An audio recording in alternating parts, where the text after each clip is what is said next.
क्या आपके bird breeding नहीं कर रहे हैं तो इस वीडियो को पूरा देखें।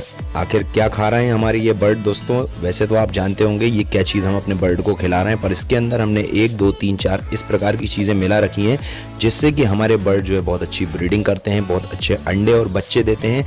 अगर 4 अंडे दे रहे हैं तो 5 देंगे, 5 दे रहे हैं तो 6 और 7 तक अंडे देंगे और बहुत अच्छी क्वालिटी के बच्चे यहाँ पर ग्रो कराएंगे। पर उसके लिए दोस्तों आपको करना क्या होगा, आपको खिलाना पड़ेगा ये वाला फूड और इस फूड के अंदर मिलानी पड़ेंगी कुछ अलग अलग प्रकार की दवाइयाँ